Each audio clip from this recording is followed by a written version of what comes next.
ফেসবুকে ভাইরাল হতে হলে ফেসবুকের কিছু কমিউনিটি গাইডলাইন প্রয়োজন। যেমন ভিডিওর কোয়ালিটি ভালো হতে হবে এবং পিছনের ব্যাকগ্রাউন্ডটা আরও ভালো হতে হবে।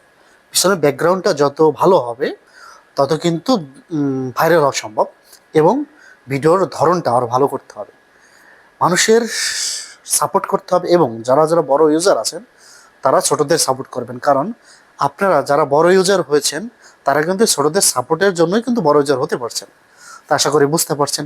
আর ছোটরা যারা আছেন, ছোট ইউজার, তারা অবশ্যই ভিডিও কন্টিনিউ ছাড়তে থাকবেন। কন্টিনিউ কেমন, সারাদিন 24 ঘন্টা আপনাদের ভিডিও নিয়ে কাজ করতে হবে না, জাস্ট 24 ঘন্টার ভিতরে 30 মিনিট জাস্টিফাই করবেন, 30 মিনিটের ভিতরে একটা ভিডিও তৈরি করবেন। আপনার সারাদিন ফেসবুক নিয়ে পড়ে থাকতে হবে না, জাস্ট 30 মিনিট ফেসবুকের সময় দিয়ে একটা ভিডিও বানাবেন, দেখবেন তাতেই আপনি ভাইরাল হয়ে যাবেন। প্রতিদিন জাস্ট 30 মিনিট সময় দেবেন, আপনার লং টাইম সময় দিতে হবে না। দেখবেন কিছুদিনের ভিতর আপনি ফেসবুকের গাইডলাইন ফলো করলে বা সেইগুলো মেনটেন করে চললে দেখবেন আপনি ক্রমান্বয়ে রকেটের গতিতে আপনার ফলোয়ার বেড়ে যাবে। ধন্যবাদ বন্ধুগণ, আজ এই পর্যন্ত।